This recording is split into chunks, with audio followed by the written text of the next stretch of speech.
વિદ્યાર્થી ભાઈઓ અને બહેનો, પ્લાસ્ટિક મુક્ત એ માનવ જીવન એના વિશે આપણા વિદ્યાર્થી ભાઈઓ અને શિક્ષકશ્રીએ આપણને ઘણી બધી માહિતી આપી છે. મનુષ્ય એ વૈજ્ઞાનિક શોધો તરફ આગળ એ વધ્યો અને એના કારણે માનવ જાતિ માટે કેટલાક ખતરો પણ ઉત્પન્ન થાય એવી ઘણી બધી શોધો એ કરી છે. જેમ કે એ ફર્ટિલાઇઝર, એ ખાતરની શોધ, માનવ માટે એ એલોપેથીની શોધ અને એ મનુષ્યને સસ્તી પડે અને વજનમાં હલકી એવી પ્લાસ્ટિકની શોધ. આ સિવાય એ ઘણી બધી એવી શોધો છે કે માનવ જીવનને ખતરામાં એ મૂક્યું છે. મને યાદ છે કે આજથી 20 વર્ષ એ પહેલા પ્લાસ્ટિકના વધુ પડતા ઉપયોગના લીધે દેશને આર્થિક રીતે એ ફાયદો થાય એવા સેમિનારો પહેલા એ થતા હતા. હવે સેમિનારો એનાથી ઊંધા થવા મળ્યા. માનવ જાતિને આજે એ સમજણો કે પ્લાસ્ટિક માનવ જાત માટે કેટલું એક ખતરારૂપ છે. ભારતની અંદર 222 ટન દર સાલ પ્લાસ્ટિકનો ઉપયોગ એ થાય છે. વિશ્વની અંદર 430 મિલિયન પ્લાસ્ટિકનો ઉપયોગ થાય છે અને એનામાંથી જે રિસાયકલિંગ થાય છે, એ ફરી ઉપયોગ થાય છે, એનો 33% રેશિયો છે. અને જે લોકો પ્લાસ્ટિક એ બાળે છે એ કુલ વપરાશના 6% પ્લાસ્ટિક લોકો બાળે છે. અને બાળે છે તો શું થાય છે? આખું વાતાવરણ એ કાર્બનથી એ પ્રદૂષિત થાય છે અને વાતાવરણની અંદર જે આપણે શ્વાસોશ્વાસની ક્રિયા જે કરીએ છીએ, જે ઓક્સિજન લઈએ છીએ, એટલે શ્વાસની અંદર આપણા ઝેરી તત્વો શ્વાસોશ્વાસમાં આપણા ફેફસામાં આવે છે અને આપણે જે શ્વાસ લઈએ છીએ એમાં ઘણા બધા તત્વો શ્વાસમાં આવે છે અને આપણા ફેફસા છે આપણા શરીરને શુદ્ધ ઓક્સિજન આપવા માટેનું એક કામ કરે છે. આપીને એ કેટલા સમય સુધી આપે અને વૈજ્ઞાનિકો અને ડોક્ટરો એવું આપણને સલાહ આપે છે કે આપણા એ શરીરના જે રક્ત છે, જે લોહી છે, એની અંદર પણ માઇક્રો પ્લાસ્ટિક લોહીમાં એ ભળી ગયું છે. ઈશ્વરે આપણને જે માનવ શરીર આપ્યું છે, એના જે ગુણધર્મો છે, એના વિરુદ્ધ જો આપણા શરીરને પોષણ મળશે તો શું થશે? માનવની અંદર એ કલ્પના બહારના નવાને નવા રોગો આવશે. મિત્રો, વૈજ્ઞાનિકોની સામે જેટલા રોગો આવે ને એનું સંશોધન એ કરીએ નથી રહેતા અને નવા રોગો આવે છે. જેમ કે કોરોના આવ્યો, દર 100 સાલે તમે ઇતિહાસ તપાસો, દર 100 સાલે એક નવો રોગ આવે છે અને એ નવો રોગ એવો આવે છે કે માનવ જાતિ માટે એ ઘાતક છે. પ્રશ્ન એ થાય કે પ્લાસ્ટિક ઉત્પન્ન ક્યાંથી થાય છે? એ પણ પ્રશ્ન મિત્રો વિચારવા જેવો છે. પ્લાસ્ટિકના વૃક્ષો પણ હોય છે પણ મૂળ જે પ્લાસ્ટિક ઉત્પન્ન થાય છે ક્રૂડ તેલમાંથી થાય છે. જે આરબ રાષ્ટ્રો અને ભારતમાં પણ કેટલીક જગ્યાએ ક્રૂડ તેલ છે અને ક્રૂડ તેલમાંથી શું બને છે? પેટ્રોલ, ડીઝલ, કેરોસીન, ડામર, ઓઇલ, લગભગ 20 થી 25 પ્રકારની વસ્તુઓ બને છે. આપણે ડૉક્ટરો જે ઓપરેશન કરે છે એના જે દોરા આવે છે, દોરા પણ એમાંથી બને છે. પ્લાસ્ટિક પણ એના વેસ્ટમાંથી બને છે. ક્રૂડ તેલનો આપણે કેટલો ઉપયોગ થાય છે, પેટ્રોલ ને ડીઝલ, પાણી જેટલું ને જેટલું વપરાય એમ કહીએ તો ખોટ પડે એટલો ઉપયોગ થાય છે. અને એ પ્લાસ્ટિક વ્યક્તિ સાવ ટાળી ન શકાય. આપણે દર સાલ વિજ્ઞાન મેળો એ કરીએ એમાં આ સંશોધન કરવાની જરૂર છે કે તમે પ્રયોગ એવો બનાવો. આમ તો જેટલા એ સંશોધનો થાય છે, જેટલી વૈજ્ઞાનિક શોધો થાય છે, જે વસ્તુ સમસ્યારૂપ હોય અને સમસ્યાનું તમે સમાધાન કરવા માટે નવી શોધો કરો છો એને વિજ્ઞાન કહેવાય. અને કોઈ પણ સમસ્યાનું સમાધાન ન હોય એવું કંઈ છે જ નહીં. જેટલી સમસ્યાઓ છે એના સમાધાન માટે વિજ્ઞાન છે.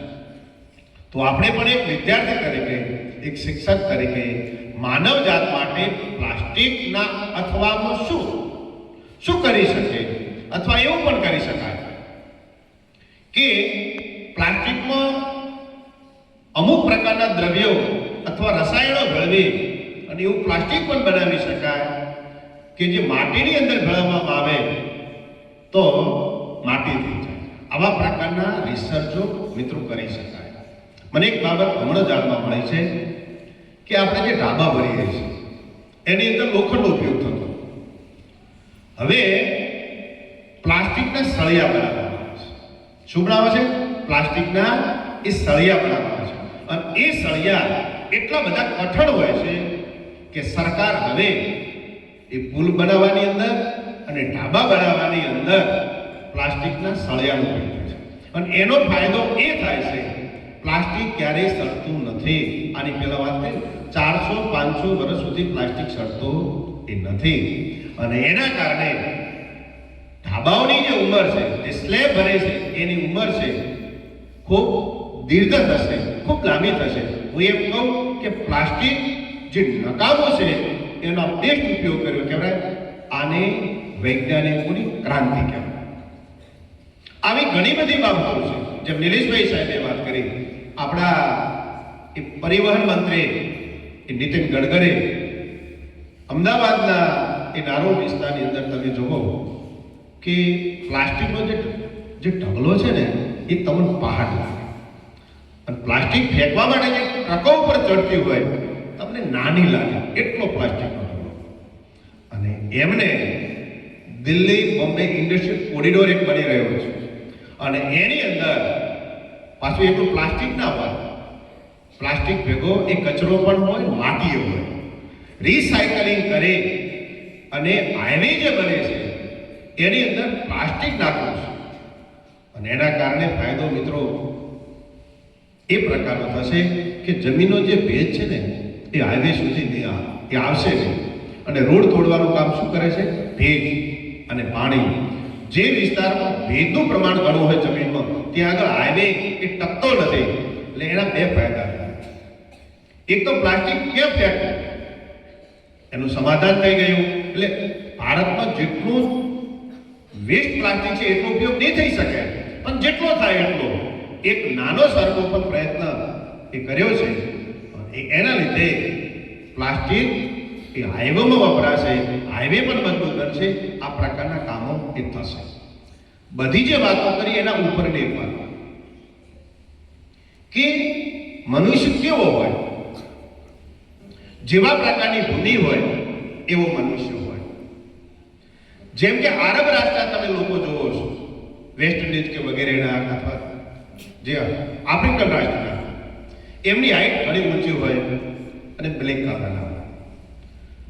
ચીન અને નેપાળના જોવો એ નીચા હોય. તો આપણે ઇંગ્લેન્ડ, રશિયા અને ઇઝરાયલ છે એમના જોવો વ્હાઈટ હોય ને ઊંચા હોય. આપણા દેશના નાગરિકો જોવો એ પણ અલગ. આવા લોકોમાં તફાવત કેમ હોય છે? એની પાછળનું એક મિત્રો મહત્વનું કારણ છે કે જેવી ભૂમિ હોય, બહુ વૈજ્ઞાનિક એ તથ્યની સાથે વાત કરું છું, જેવી ભૂમિ હોય એવો મનુષ્ય થાય. તો આપણે એમ પ્રશ્ન થાય કે જેવી ભૂમિ હોય મનુષ્ય કઈ રીતે થાય? ભૂમિના સંસ્કારો આપણા ઉપર આવે છે. આપણું જે પ્રકારનું લોહી બને છે, જે પ્રકારનો આપણો આકાર અને કદ બને છે, જે પ્રકારના આપણે બ્લેક હોઈએ, વ્હાઈટ હોઈએ કે ગૌવર્ણ હોઈએ, બધો પ્રતાપ એ જમીનનો હોય છે અને જમીનને અનુરૂપ મનુષ્ય હોય છે. અને હવે તો પ્લાસ્ટિક એ જમીનમાં વળશે અને પછી મનુષ્ય કેવો થશે? જે ઝેર યુક્ત એ ભૂમિ ઉપર રહેલો, જેની શ્વાસોશ્વાસ, મિત્રો યાદ રાખજો, જે પ્રકૃતિ છે ને એની માનવ ના શ્વાસ, આરોગ્ય, વજન, કદ બધામાં જબરદસ્ત અસર થાય છે. અને એ માણસ એ પછી કેવો બનશે? તમે વાવથરાના લોકો જુઓ, હાઈટમાં ઊંચા, લાલ, એ ચટાક હોય છે. આપણે કેમ એવા નથી? એનું કારણ છે કે ભૂમિનું જે તત્વ છે એ મનુષ્ય જાતિ પર સીધું આવે છે. જ્યારે પ્લાસ્ટિક યુક્ત જમીન બનશે ત્યારે માનવ જાતિ કેવી બનશે? અને તમે જુઓ, આ સૃષ્ટિનો અનેક વખત વિનાશ થયેલો છે, નાશ એ થયેલો છે. તમે આપણા પુરાણો વાંચો, આજે શાળાઓની અંદર પ્લાસ્ટિક મુક્ત ભારતના જે સેમિનારો કરવામાં આવે છે, આખી ભારત સરકાર મિત્રો આના માટે ચિંતિત છે. અને એની પાછળનું કારણ એ છે માનવ જાતને એ બચાવે છે. જે કે ફર્ટિલાઇઝરનો ઉપયોગ, અને એના કારણે આપણું પંજાબ 100માંથી 10 લોકોને કેન્સર છે એ અસર હવે ગુજરાતમાં થવા લાગી છે. પહેલા ગામમાં એક માણસ કેન્સર વાળો હોય તો ગામના લોકો એમ કહેતા કે આ વ્યક્તિની તો કેન્સર છે. એક નહીં, હવે એક ગામમાં 10 થી 20 લોકો એવા હોય છે કે જે એક કેન્સર વાળા હોય છે. એની અંદર પ્લાસ્ટિક, ફર્ટિલાઇઝર, ચારે બાજુનું એ વાતાવરણ, અને સાહેબે વાત કરી કે દિલ્હીની તમે સ્થિતિ તો જુઓ. દિલ્હીમાં સૂર્યનો પ્રકાશ પૃથ્વી સુધી નથી પહોંચતો, હવામાન ચોખ્ખું હોતું નથી. એટલું બધું AQI, એર ક્વોલિટી ઇન્ડેક્સ, જે દિલ્હીનો છે 300 ઉપરનો હોય છે. સામે 10 વ્યક્તિ ઊભો હોય તો જોઈ નથી શકાતો. આની પાછળનું કારણ શું છે? પ્લાસ્ટિકના ઝેરી એ કચરાઓ અથવા ખેતીના ખાદ્ય પદાર્થોને બાળવામાં આવે છે. માનવ જાત માટે અસ્તિત્વ અઘરું થયું છે. એક સમય મિત્રો એવો આવશે કે ઓક્સિજન આપણે વેચાતો લેવો પડશે. સમજ્યા મારી વાત? આપણે શ્વાસોશ્વાસ ઓક્સિજનને લઈએ છીએ, ઓક્સિજનના બાટલા લઈને આપણે ફરવું પડશે. જેમ કોરોના વખતે આપણે ખાટલામાં એ સૂતા હતા અને બાજુમાં એ બાટલો ઓક્સિજનનો આપણા નાક દ્વારા શ્વાસોશ્વાસ ઉતારવામાં આવતો હતો. હવે વ્યક્તિ એક સમય જો ભારતના એ નાગરિકો જાગૃત નહીં થાય તો એક સમય એવો આવશે કે ઓક્સિજનનો બાટલો લઈ આપણે ફરવું પડશે. અને પછી આપણને ખબર પડશે કે જે નેચરલી હતું, જે કુદરતી હતું, એ ખરેખર યોગ્ય હતું. આપણી પાસે ભૌતિક સુવિધાઓ ખૂબ આવે, શું કામ નહીં? તમે જીવવા માટે સક્ષમ નથી. અને જે સમૃદ્ધ વિકસિત રાષ્ટ્રો છે એ લોકો સૌથી વધારે પ્લાસ્ટિકનો ઉપયોગ કરે છે. સૌથી વધારે વિકસિત એ અમેરિકા છે, સૌથી વધારે પ્લાસ્ટિકનો ઉપયોગ કરે છે. એનાથી વિકસિત એ ચીન છે, એ સૌથી વધારે પ્લાસ્ટિકનો ઉપયોગ કરે છે. અને અમેરિકાની તો વસ્તી ક્યાં છે? એ 30-35 કરોડ છે, આપણે તો 145 કરોડ છે. વિશ્વનું જે પ્લાસ્ટિક વપરાય છે તો આપણા દેશમાં તો મિત્રો સારું છે. 6% વિશ્વના પ્લાસ્ટિકમાં સૌથી વધારે વસ્તી આપણે છે. આમ તો પહેલો નંબર આપણો આવવો જોઈએ, પણ આપણે 6% પ્લાસ્ટિક વાપરે છે. એને સમૃદ્ધ રાષ્ટ્રો સૌથી વધારે પેટ્રોલ અને ડીઝલનો ઉપયોગ કરે છે. માનવ જાત માટે જેટલા રાષ્ટ્રો વિકસિત છે એ મિત્રો ખતરાનો છે. પણ મિત્રો આપણે જ નહીં હોઈએ તો, આપણે જ નહીં હોઈએ તો, એટલે આપણે એક વિદ્યાર્થી તરીકે, એક શિક્ષક તરીકે, એક ભારતના નાગરિક તરીકે આપણા દેશના વડાપ્રધાન એક સૂત્ર આપ્યું છે કે સિંગલ યુઝને ટાળો. વસ્તુ એક વખત વાપરો છો અને તમે ફેંકી દો છો, એનો ઉપયોગ ટાળો. મિત્રો યાદ કરો કે તમારા મમ્મી પપ્પાને તે પૂછજો કે પહેલા આપણે જે રસોઈ બનતી માટીના વાસણમાં, પાણી હોય તો માટીના વાસણમાં.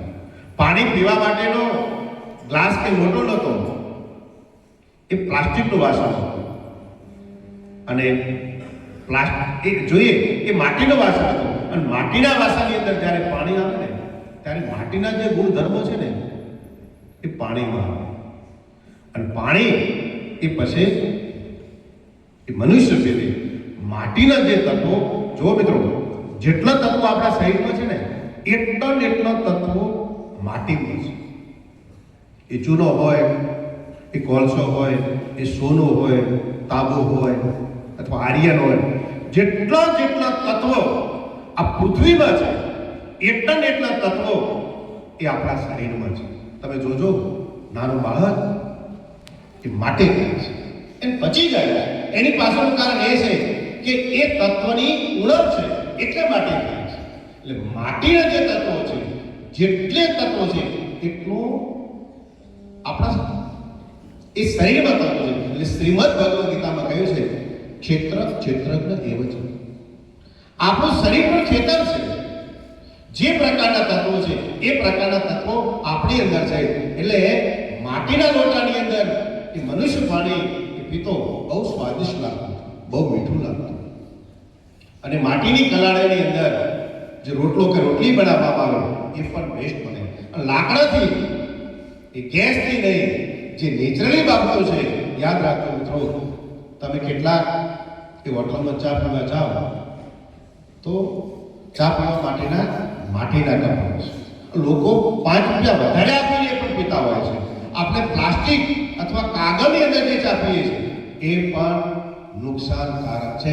આપણે એમ છે કે 1-2 હજાર લોકોનો કાર્યક્રમ હોય તો કે કપ કોણ ધોવે, પણ તમે જે પ્લાસ્ટિક અથવા કાગળના એ કપમાં તમે જે ચા પીવો છો એ આપણા સ્વાસ્થ્ય માટે નુકસાનકારક છે. અને એના લીધે મિત્રો એવું થયું, તમે બધા ઓબ્ઝર્વ કરજો, આપણી રોગ પ્રતિકારક શક્તિ દિન પ્રતિદિન ઘટી રહી છે. ઋતુ બદલાય એટલે માથું તાવ આવે ને આવે. તમે સરકારી દવાખાનામાં જઈ અને પૂછો કે કેટલી દવાઓનો ઉપયોગ થાય છે, કેટલી દવાઓનો ઉપયોગ થાય છે. અને આપણી જે મેડિકલની જે કંપનીઓ છે, જે મેડિસિન કંપનીઓ છે, ધમધમાટ ચાલે છે. એટલી બધી કોઈને કોઈ સ્વરૂપે આપણે આપણા શરીરમાં ઝેર આપીએ છીએ, ડ્રગ્સ આપીએ છીએ, છૂટકો જ નથી. જે એલોપેથીની જે શોધ થઈ છે, આપણે તાત્કાલિક રિઝલ્ટ જોઈએ છે. આપણે શું જોઈએ છે? તાત્કાલિક. અને આપણી પાસે આયુર્વેદ હતું. આયુર્વેદની અંદર રોગ ન થાય એના પણ ઉપાયો છે. અને રોગ થાય તો મૂળમાંથી મટે.